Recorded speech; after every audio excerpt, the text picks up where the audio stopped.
Good evening. Welcome to Vibin with Ashley Live. I'm your host, the one and only Ashley Live. Who else would it be? This is my show. Anyway, this is episode 103 of the show. And tonight I have an incredible musician that I'm going to introduce you guys to. Ddendyl Hoyt, singer, songwriter, multi-instrumentalist. She is absolutely phenomenal. She's from New York, currently lives in Vegas. In 2014, she was on season 6 of NBC's hit show, The Voice, Team Shakira. Sorry, that's a little bit of a tongue twister. And then in May, Ddendyl released her incredible single. I'm tongue-tied tonight. Ddendyl released her incredible single, Gonna Need My Love. Guys, stream that song. It's absolutely amazing. It's like a rock powerhouse anthem. And she is going to be joining us here momentarily. So, guys, where are you guys tuning in from today? Tell me where you're tuning in from.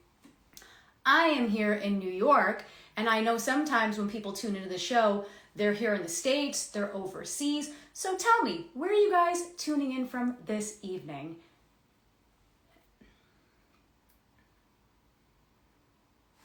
And Ddendyl is in the house. We're gonna let her in.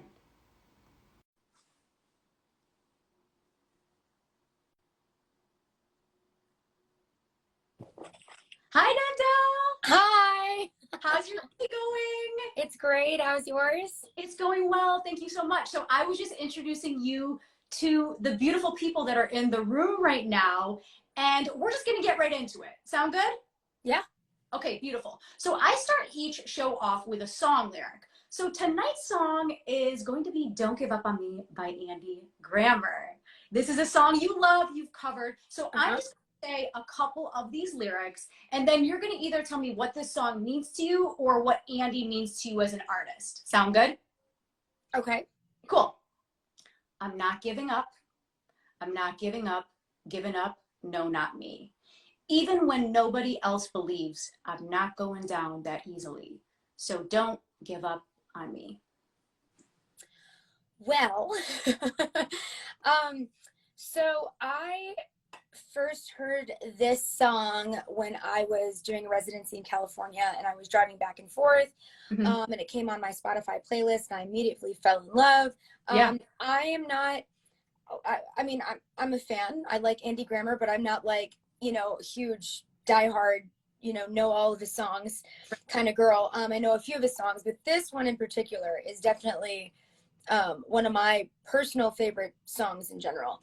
And I would say it really resonated with me career-wise, because it's being in the music industry is just, it's always a struggle. Like Dolly Parton said it best. She goes, you work really, really hard to get to the top, and then you work really, really hard to stay at the top. So I feel like you're just constantly in this pattern of hustling that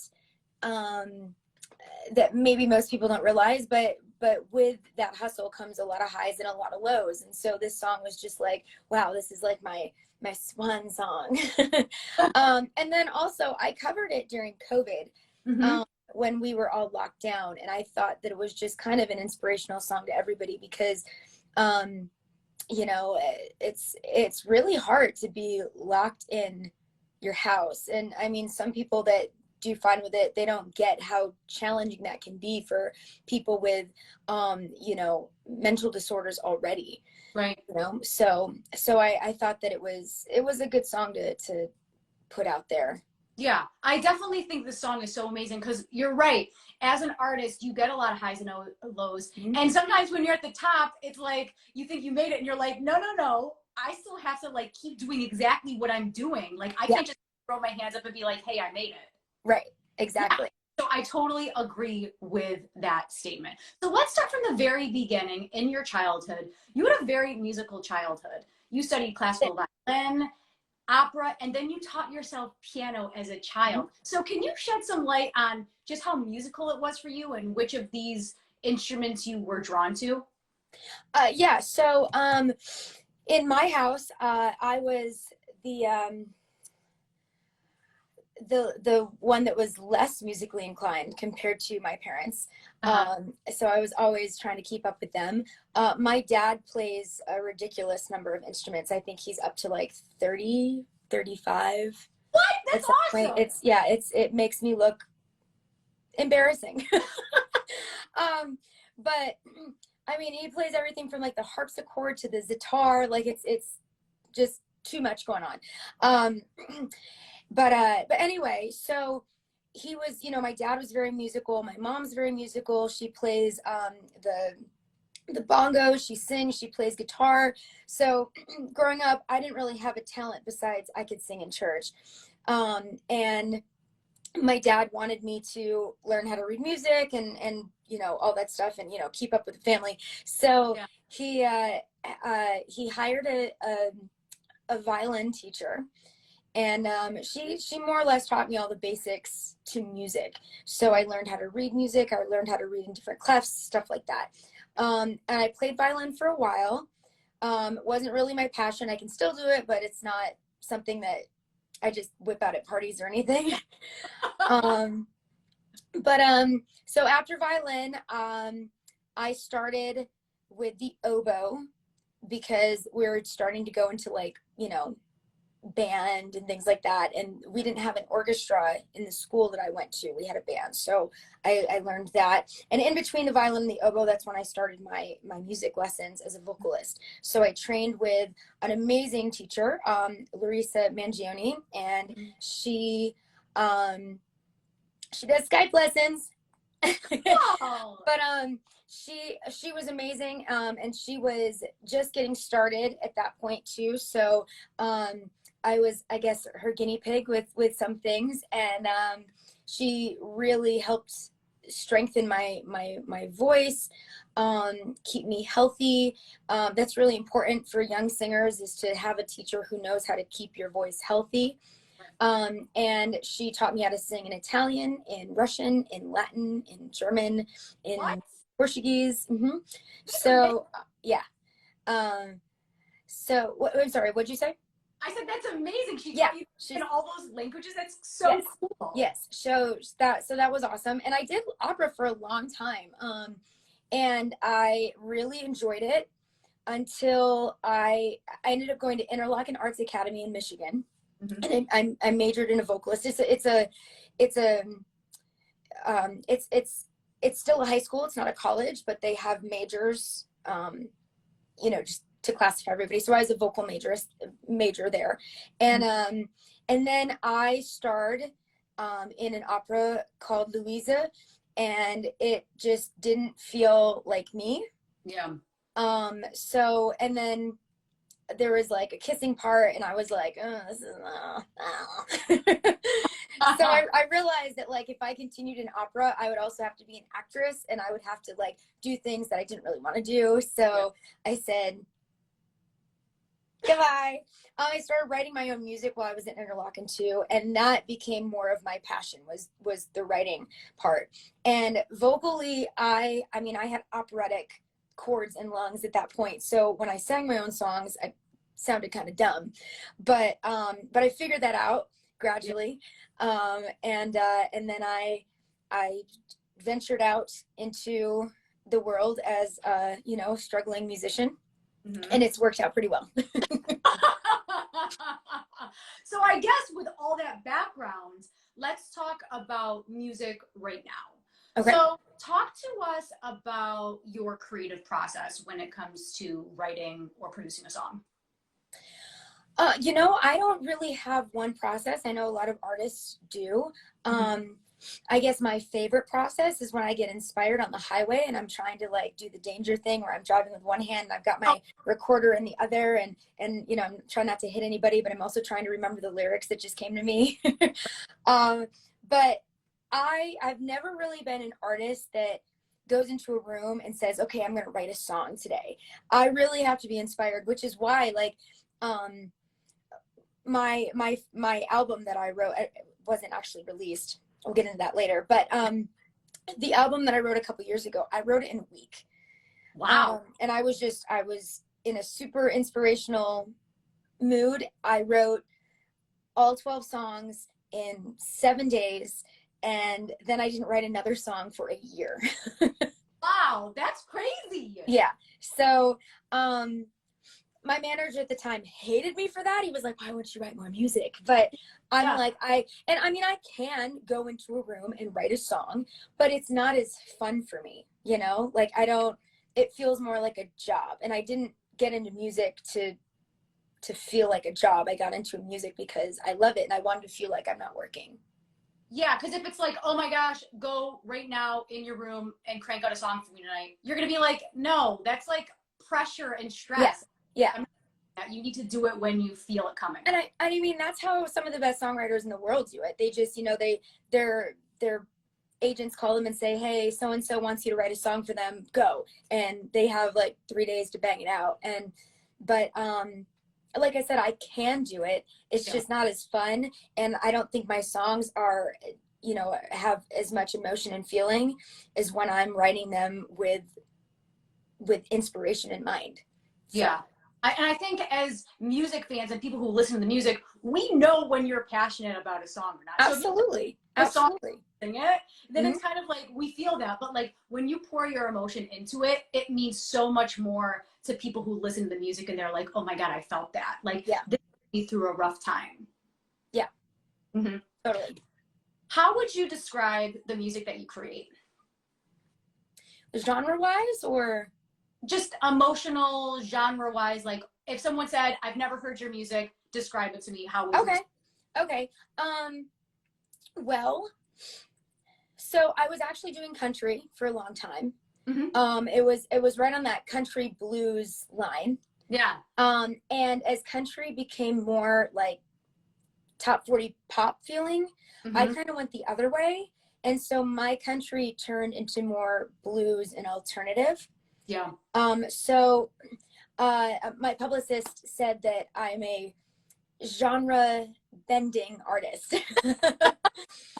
So I mean, here's the thing, as a musician, like I don't love putting myself in a box. I don't love to say, this is what I sing and that's that. I really like to experiment, and that's how I've gotten, you know, every new sound that's developed in my career is by experimenting. So right now, I would say I'm pretty firm in that that swagger blues, you know, category. It would be classified as alternative. But it has elements of Dorothy, elements of Kaleo. You know, it's like that. And then it also lends itself to, when you slow it down and put a guitar on it, it sounds country again. So yeah, I think it's like, what'd you say it was called? Something blues? Swagger blues? Swagger blues, yeah. I like that, swagger blues, but like also rock influence, because I hear so many different elements of different genres in your music, and I love it because I never know where you're going to go with it. Yeah. That's the fun part about your music. I agree. So let's talk about some of the people that inspire you as a musician. Johnny Cash, McEntire, just a couple. What about these particular musicians do you gravitate towards? Well, let's get Reba out of the way. First of all, her music doesn't really inspire my music. Okay. But she was the first concert I attended. Yeah. And the vocal teacher I was telling you about, she took me to this concert, and I think I was like 11, maybe 12. And I stood up on my folding chair and I shouted, "Oh my God, she's real." And yeah, so she just became kind of my hero. And it was like in that moment that I realized, like, that's what I want to do. I want to be on stage. I want to be singing. I want to be, you know, all these people are around and they're just eating it up. They love it, you know? And I was like, I want to do that, you know, because why not? So what other musicians inspire you? Okay, so as far as Johnny Cash, I know that pretty much every interview I've done, they bring up Johnny Cash. I love so much about him. I am a big fan of his person. I like that he's been through some shit, and I love that he did a prison tour. Yeah. I love that he doesn't forget about people locked up. I think that's really important. And we have very similar religious beliefs. So I always, admired him for just being who he was. As far as his music goes, I always loved his music. I love that it's funny. I love that he has serious songs, and he has like, God's Gonna Cut You Down and Hurt, his Nine Inch Nails cover. Like those are very serious, heavy songs. But then he has like A Boy Named Sue. And it's, it's just, it's funny and lyric, like he's just a lyrical genius. And that was something that, my music sounds nothing like Johnny Cash, but I do take inspiration from how he writes songs and where he goes with the lyrics and stuff like that. And just him as a person, I always thought was just a really, really great guy. Yeah, he is such an amazing storyteller. Yeah. So who else inspires you? Okay, so right now, because I'm a flighty musician and my inspirations change all the time. Yeah. I really love Dorothy. Dorothy Martin, band Dorothy. I love all of her music and I listen to it constantly. Jen Wigmore, she's not as well known in the States. She's really big in New Zealand and Australia, but also huge inspiration. Who else? Khalil that I mentioned, and Dermot Kennedy. I really like his stuff. Yeah, really like his stuff. So those are my current inspirations. Yeah, but hey, if I asked you next week, it could be other people. It could be. I will say this: Jen Wigmore has been an inspiration for quite some time, since before I was on The Voice. So yeah. And that actually brings me to my next question. So you were on season 6 of The Voice. I was. About your blind audition. What was going through your mind during that time? Well, it's been a while. I'll tell you a little secret. We film a lot. The Voice films a lot. So by the time I was on stage for my blind audition with the coaches, I had already rehearsed it so much that I felt very comfortable on that stage, and I just really wanted somebody to turn around so that I could stay and keep filming and keep singing for 20 million people, because that was fun. So you were on Team Shakira. I was. What was Shakira like as a coach? She was hot. I mean, she's got to be absolutely stunning in person. She is. She's beautiful. She's tiny. I almost knocked her over. They actually had us refilm the first time I hugged her because I literally almost knocked her over. She like stumbled back. So she's much. I am not a big person, but she is much smaller than I. Yeah. So yeah, but she was a lot of fun to work with.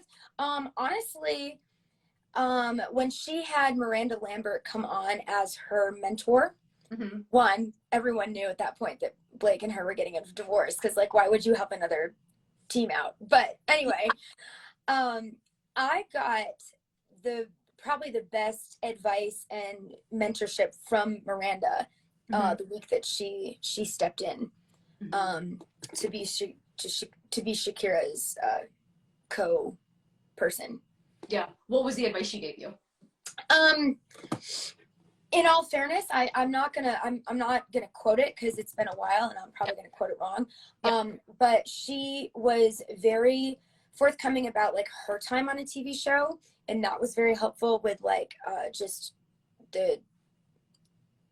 where we were, filming, what we were going through, all that. And then she was really great with like stage directions. She was really great with like vocal inflections and trying to, bring out something new. Yeah. And I really appreciated that. And she was just sweet as pie. She was great. Yeah. She seems like such a sweetheart. Yeah. So what did you enjoy most about your time on the show? Your neck veins are amazing, Ddendyl. Thank you. Thank you. I know. My wife tells me that often. You should see the ones in my forehead.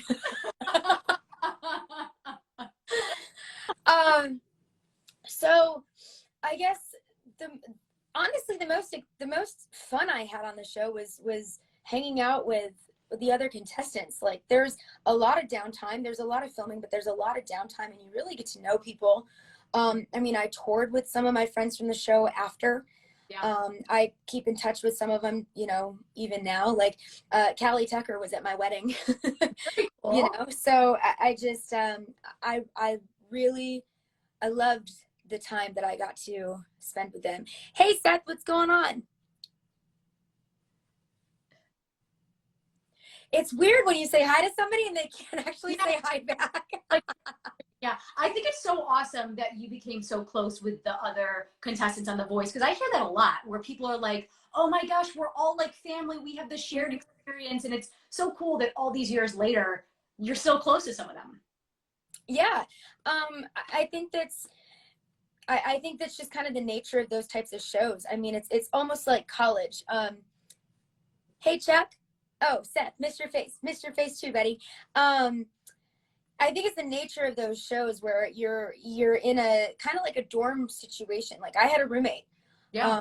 The most of the time that I was there.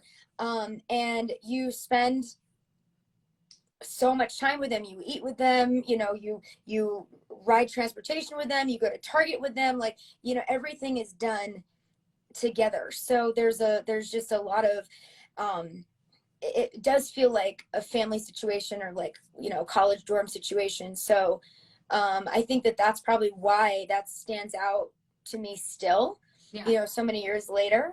Yeah. Because that was the majority of the time that I, you know, when I was there, that was what I did. I hung out, I practiced, I played my demos for my roommate. She played hers for me. Like, you know what I mean? So Yeah. Yeah. That's pretty cool.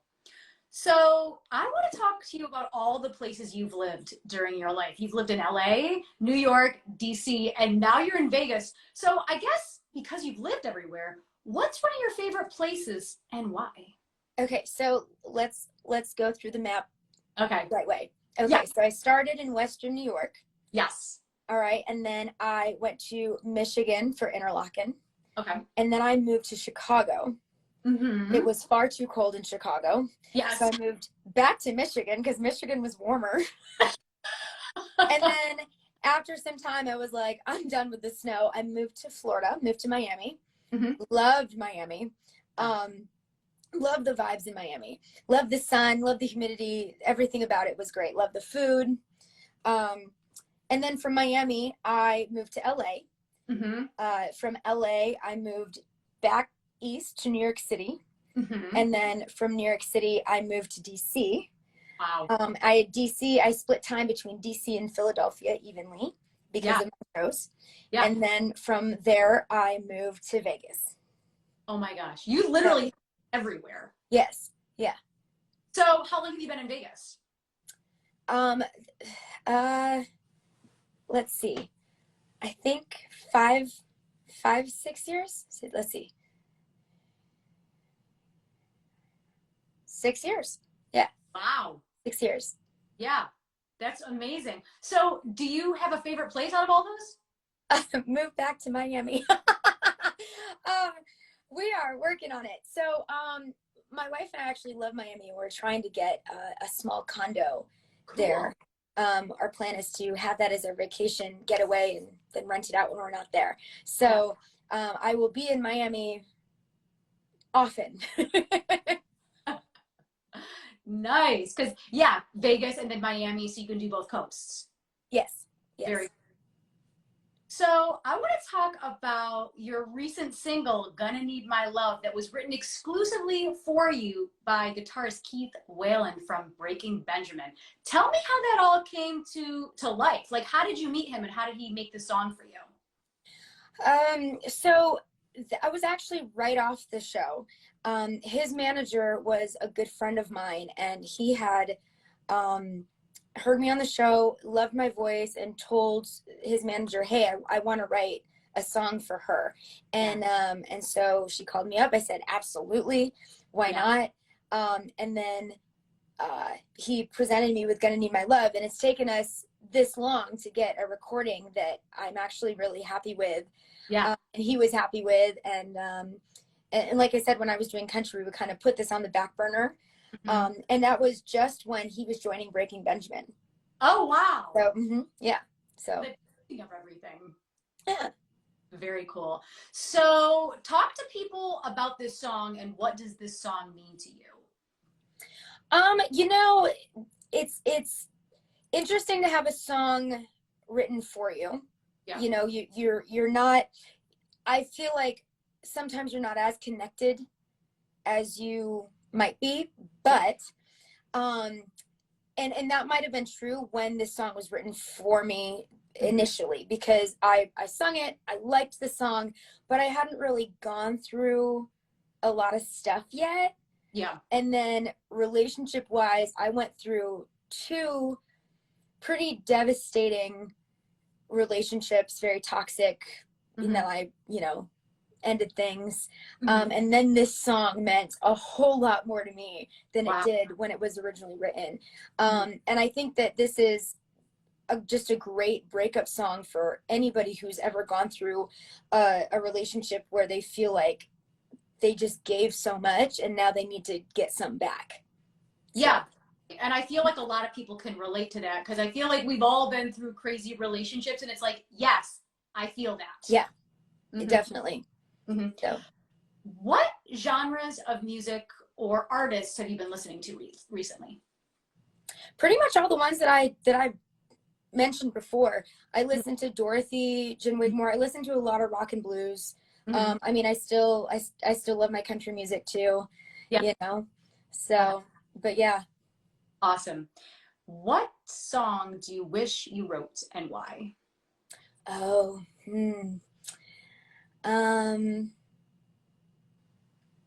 that's good. That's good. I think probably Before You Go, Louis Capaldi. Awesome song. It's epic. It's an epic song. So I think that would be Louis Capaldi. That would be my answer.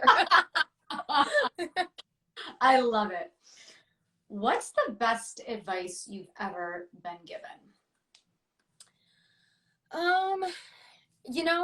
So I met Garth Brooks once, and he gave me some pretty good advice. I had told him that, I was singing a lot in Vegas, and I kind of hoped that he would just like sign me to his label, but that didn't happen. But he did say, he goes, you just got to keep singing. You got to keep singing in every bar and stage that you can get on.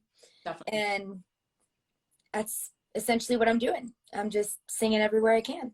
Yeah, that's such important information and like to take in, because sometimes when I talk to singers, they're like, oh yeah, I haven't really performed anywhere or even sang in a couple months. I'm like, what are you waiting for? Yeah. You have to continuously practice your craft, because Correct. It just more confident, and plus you never know where someone's going to see you. 100%. Absolutely. So what does Garth look like in person? Awesome. Yeah. Really kind. It's a very gentle soul. Yeah. He seems so. Yeah. He was more interested in making sure that he shook everyone's hand and had a little conversation than he was about catching his flight. That's important, and it's very rare to meet somebody like that in this industry. Absolutely. What advice would you give to other musicians? Well, I guess my number one would be make sure you love what you're doing. Because it's hard. If you don't love it, you're not gonna do anything. You're gonna end up spending a couple years twinkling on a guitar, and then you're just gonna give it up and find something that you like better. So make sure that you love it. Yeah, it's so important to be passionate about what you do. Yeah. So tell all the beautiful people right now watching, what's coming up for you? What do you have coming up the next couple months? Any more songs, EPs, tour dates? Talk to us about what's coming up. Okay, so we just did a summer tour, so we don't have a ton of stuff on the books. We're kind of waiting to see what happens with, you know, the pandemic opening. Like Lollapalooza was huge, but there's other places that are like, oh, still not sure if they're gonna, you know, have it. So we're not sure what the like a tour schedule is gonna look like. I am at my normal residency in Las Vegas, Aria, Friday, Saturday, and Sunday. So you can come to Vegas and see me there. Yeah. They pump my voice through the whole lobby, so you can't miss me. That's so awesome. You're like, who's that? Where's that voice? Where's it coming from? Right. So, yeah. Then you'll find a white piano, and then there I am. Ta-da! That's so awesome. We are in the studio. Actually, that's where I'm headed to after our live stream is over. We are working on a full-length album. Awesome. Finally. Yes. Oh my gosh, so excited to hear it. So, yeah. Very cool. Mm-hmm. So that's all the questions that I have for you this evening. But before I let you go, yes. Yes. Okay, take it away. I am. All right. So a little background. This song is new. I haven't performed it a ton, and it's not recorded anywhere yet. So it's called "To Be Loved." I wrote it during the lockdown. I had a moment where, well, not really a moment, it was a whole week. Our trip to Mexico got canceled. It was for our anniversary, for our first year anniversary. And then it got canceled, and I was really bummed about it. But it really also hit me how bummed I was that some of my family decided not to come to my wedding, because while we all believe the same things religiously, they have some different ideas when it comes to who should marry who. So I was fine with it when it happened. And then when our first anniversary came around, I was like, wow, that just really sucks, you know? And so I wrote this song as kind of a letter to the family members that have not been very supportive. So it's called "To Be Loved," and I hope you enjoy it.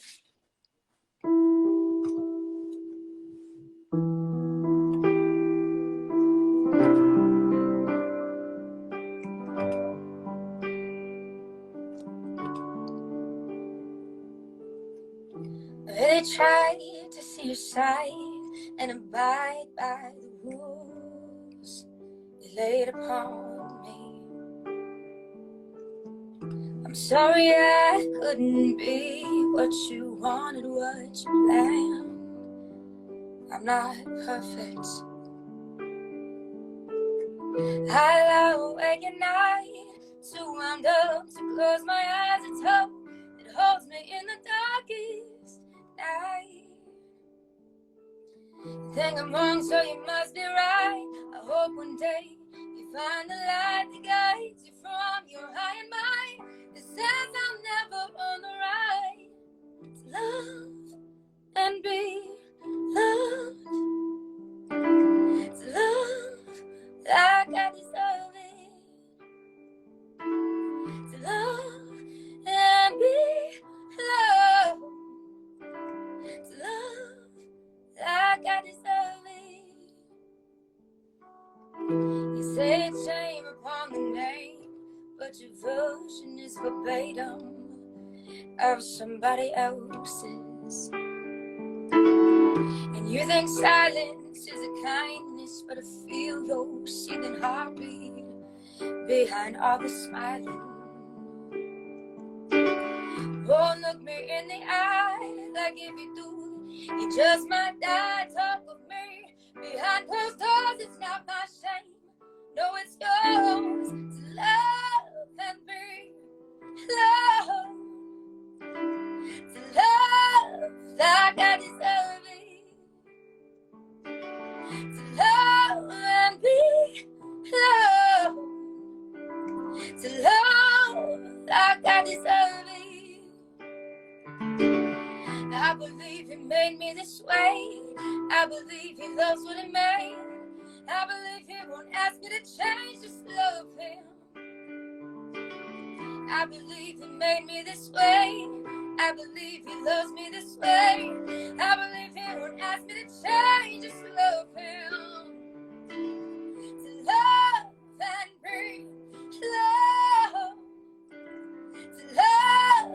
like I deserve it.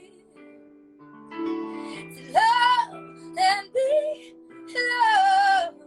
To love like I deserve it. I believe he made me this way.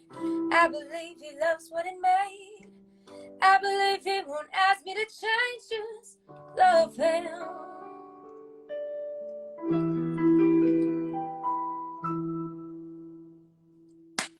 Yay! Thank you very much.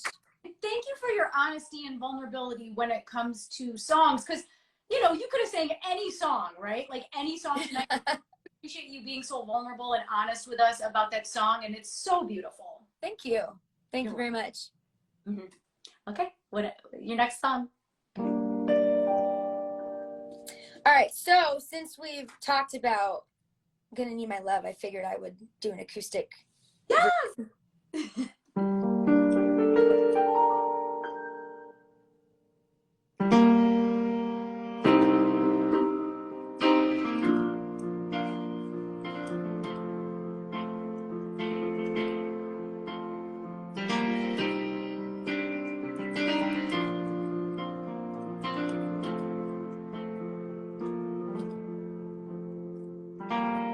I thought we'd be strong to the end of time. I always felt safe knowing you were mine. But you've been creeping while I've been sleeping, honey. I failed to see all the warning signs, So put my heart right back where you got it. I'm gonna need my love, I'm gonna need it inside my chest in case I forgot it. I'm gonna need my love for somebody else.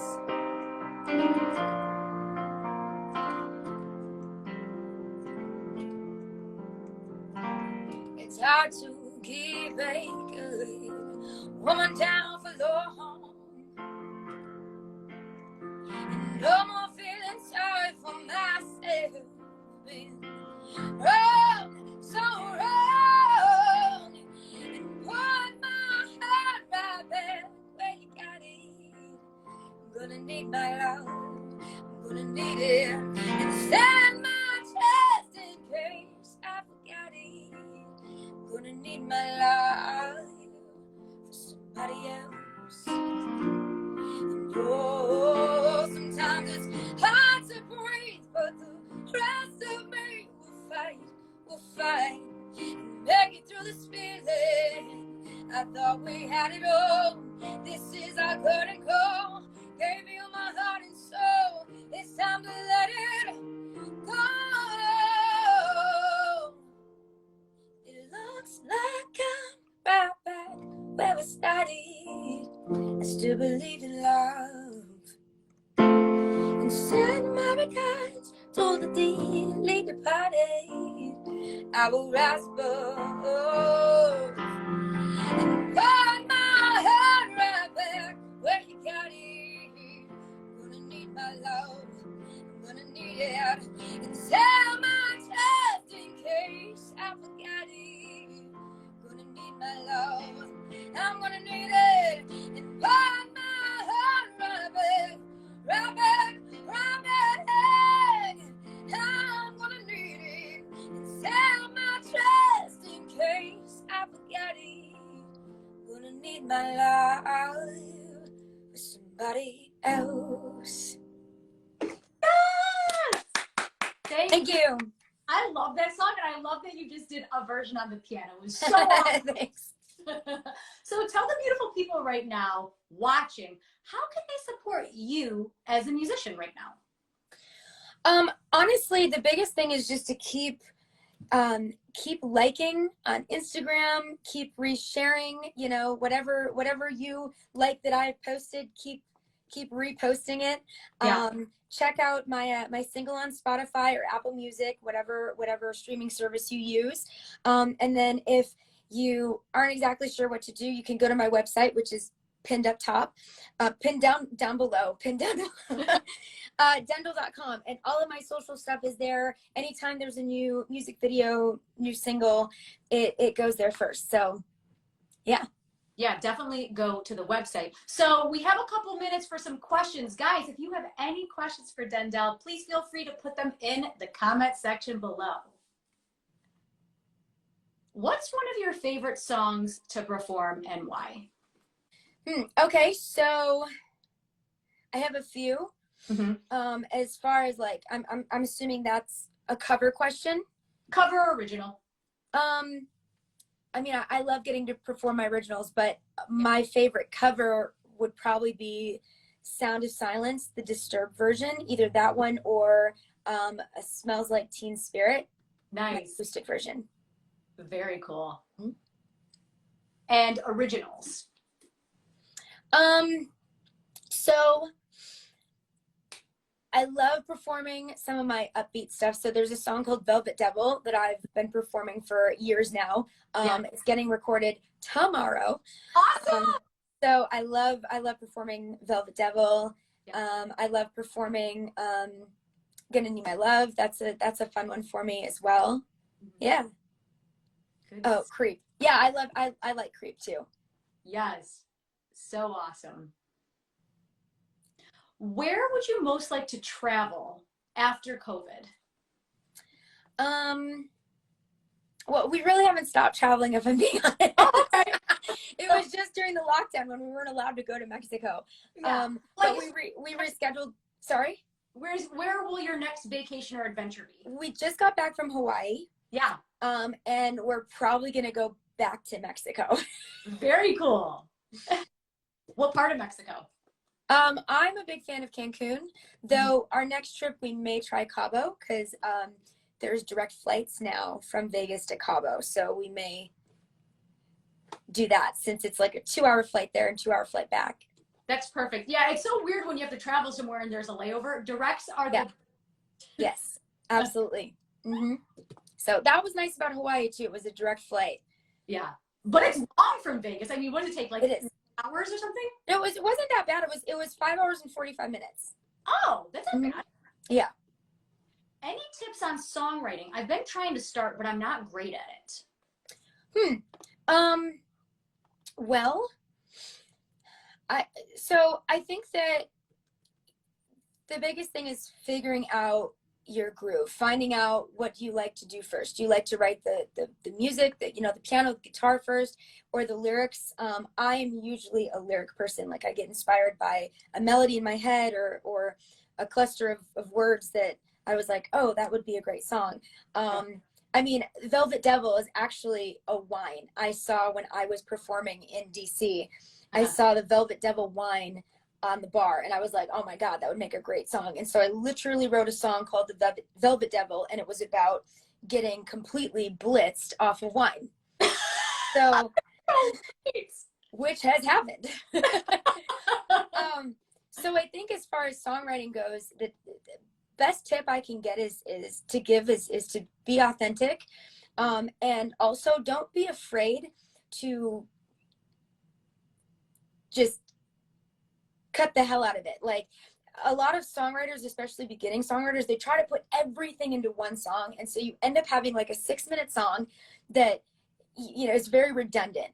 I just had a writing session before I went to Hawaii, and it was a 5-minute song that we chopped down to like 3.5 minutes, just by looking at the lines and saying, okay, this line is similar to this line. Which line is more powerful? And we kept the better one.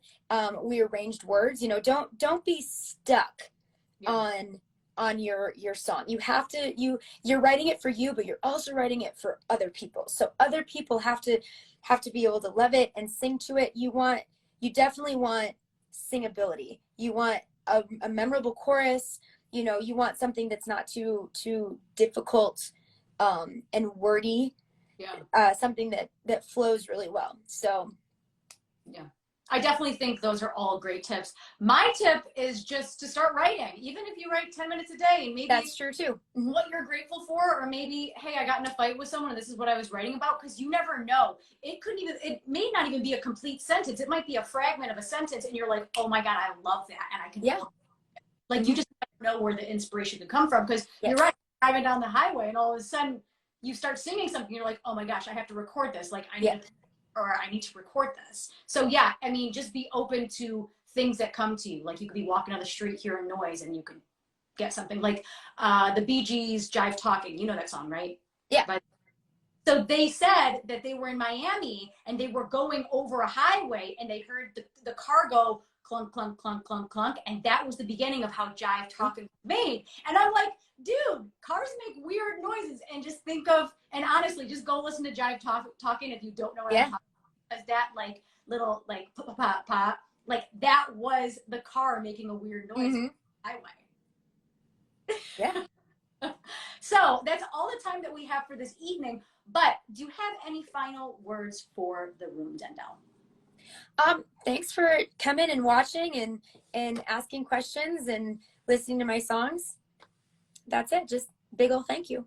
Yes. And please, if you don't already, follow her on Instagram. Yes, go please. to the website. If you are in Vegas Friday, Saturday, Sunday, she is at the Aria. Go see her all 3 nights. Go support your girl. Absolutely. And if you don't already, please make sure to follow me. I'm Ashley Live. If you love tonight's episode, I do this all the time with incredible musicians just like Ddendyl. Follow me and follow Ddendyl. And thank you guys. Stay safe and have a wonderful evening. Bye. Thanks, Ashley. Thanks. Have a good night.